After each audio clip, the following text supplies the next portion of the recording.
Hoy le vamos a hablar sobre los antecedentes del derecho económico. Mi equipo está conformado por Viviana, Valentina, Javier y una servidora, Natalia.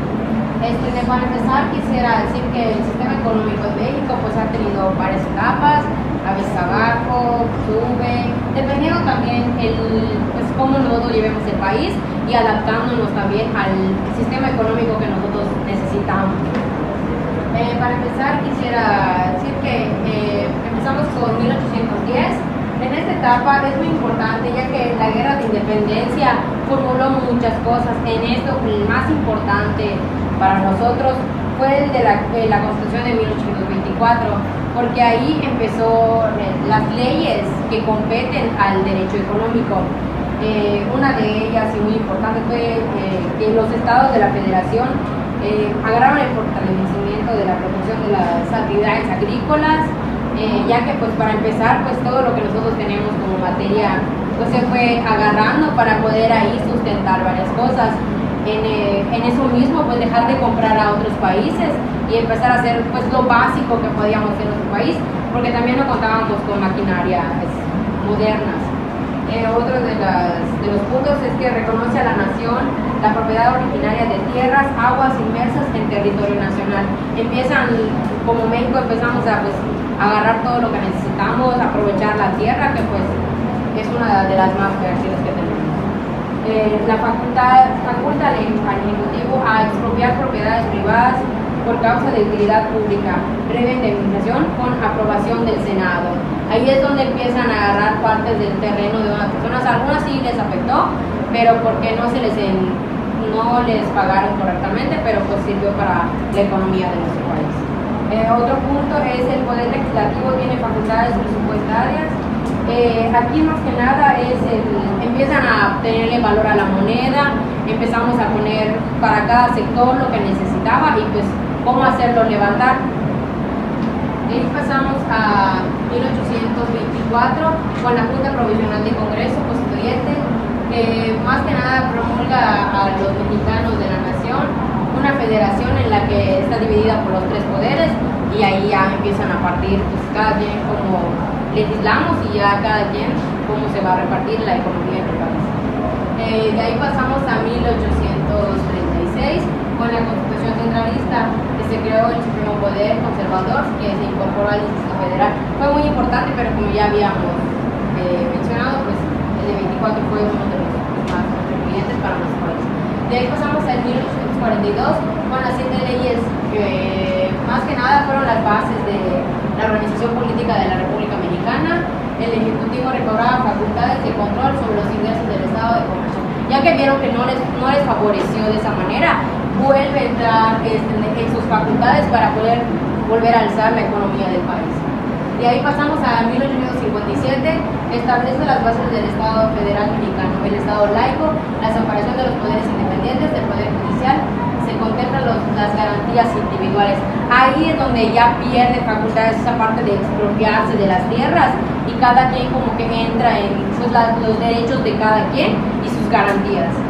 Después pasamos a 1867 con la República Restauradora de la Ley de Nacionalización por Benito Juárez. En esta más que nada ponemos como una base para ya empezar a sentar cómo se va a organizar el país y cómo vamos a distribuir la moneda.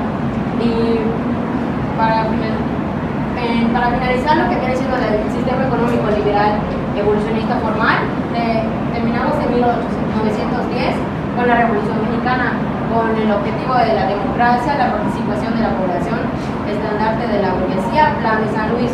Como sabemos, de más que nada, y pues, la verdadera economía del país son cada uno de los puestecitos que tenemos, cada uno de los tipos de comercio que manejamos dentro y fuera del país. Ahora continúa mi compañera Viviana. Bueno, empezamos con el proyecto de la Plaza de Crecimiento. En esta sesión de 1910 empieza la Revolución Mexicana con el Plan de San Luis. Pasamos a 1917, el cual empieza el porfiriato con modelo de crecimiento hacia afuera por Porfirio Díaz, el cual integra opciones de grupos sociales y con la propiedad social agrícola, derechos laborales ampliados, áreas estratégicas reservadas y la Ley Federal de Competencia y con los monopolios. De ahí pasamos al crecimiento de Pemex, el cual tiene una coordinación con el gobierno y empresas petroleras. En 1946 está aprobado el programa que impulsa la industrialización, constitución e importaciones. Eso durante el sexenio de Miguel Alemán Valdés, que se aprobó el programa que impulsa la industrialización con petroquímica que constituye las actividades más dinámicas del sector. Y pasamos a la petroquímica, que viene siendo igual del sexenio de Miguel Alemán, el cual fue la parte más importante del sexenio que empezó Porfirio Díaz. Y terminamos la parte más importante de 1965 con Gustavo Díaz Ordaz, que él implementó que las empresas y el gobierno pues estén juntas. Ya luego seguimos con el año 1978, donde se monopoliza a favor del Estado la rama del petróleo, de gas y petroquímica. Y ya de ahí avanzamos a la 1972, en donde acá se descubren campos de explotación, en donde igual entra Pemex. Y ya de acá, desde un intermedio de 1982 a 1983, en medio del año 1982, el país se encuentra en una crisis. En esta crisis se encuentra el endeudamiento externo, el crecimiento del déficit. Y ya desde 1983, México cuenta con un total de reservas de hidrocarburos de 72.500 millones de barriles. Ya de la 1983 a la 1987 entra desde este lapso de tiempo un modelo económico neoliberal, donde en 1986 inicia el sistema neoclásico, sistema neoliberal monetarista, en donde aquí se promulga la reformación constitucional, la planeación democrática y se firma acá el decreto del cual México adquiere el acuerdo general sobre aranceles aduaneros y comercio. Ya de aquí, de la 1987 a la 1994, da un inicio del modelo del siguiente y la carta ya inició. Entonces, de 1993, el presidente Carlos Salinas, suscrito al Tratado de Libre Comercio de América del Norte, mantuvo la mejor economía gracias al petróleo. Y seguimos con el 1994, donde acá entra la última fase del modelo liberal, donde hubo un protocolo de adhesión al comercio, en donde igual se profundiza y consolida mediante la renuncia a tecnocracia. Y podría comentar que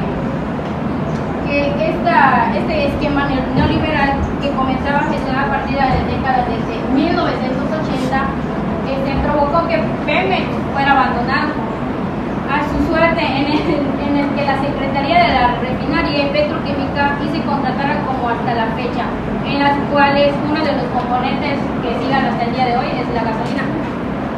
Y sigue mi compañero Jaime.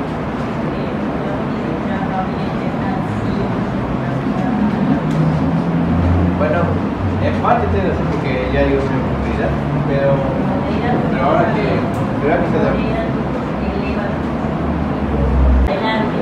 bueno, complementando lo que acabamos de ver, pues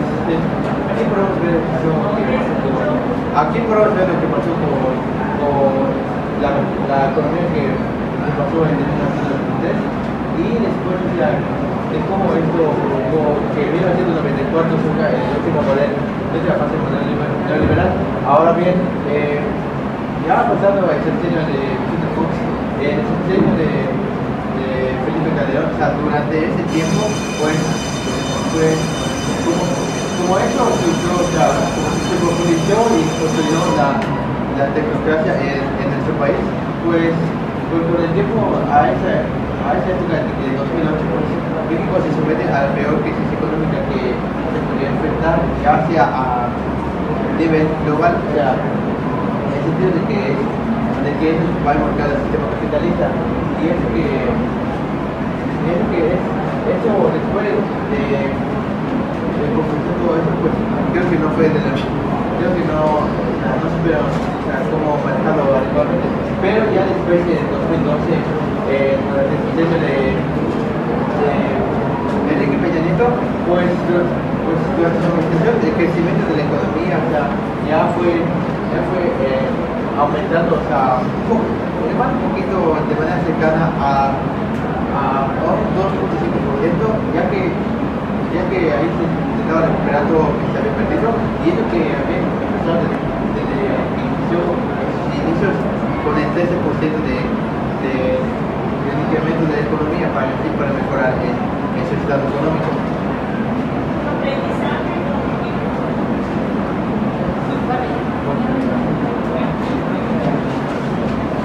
Pero como conclusión de aprendizaje, maestra, pues entendemos que los antecedentes del derecho económico pues fueron alta y baja en muchos tiempos.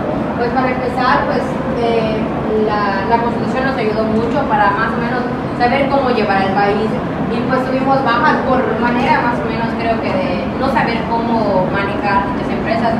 Un ejemplo pues es el Pemex, pues también porque es un órgano paraestatal, por lo mismo tiene ingresos de esos, pero también pueden ser autónomos. Pues también tenemos lo de Enrique Peña Nieto, que sí tuvo un gran crecimiento, pero también endeudó un poco más al país. Fue como que más que nada para elevar la economía del país, pero por un lado teniendo pues esa deuda. Para el equipo, ¿han hecho una labor de crecimiento económico mandatario? ¿Han hecho una labor de desarrollo de los representantes del Estado mexicano? Sí, de hecho, como les había comentado mi compañera, fue la elevación de la economía basada en cómo se organizó el país, de ahí la moneda, y de ahí pues entramos con lo que vienen siendo los comercios, la tierra y todo lo que conlleva.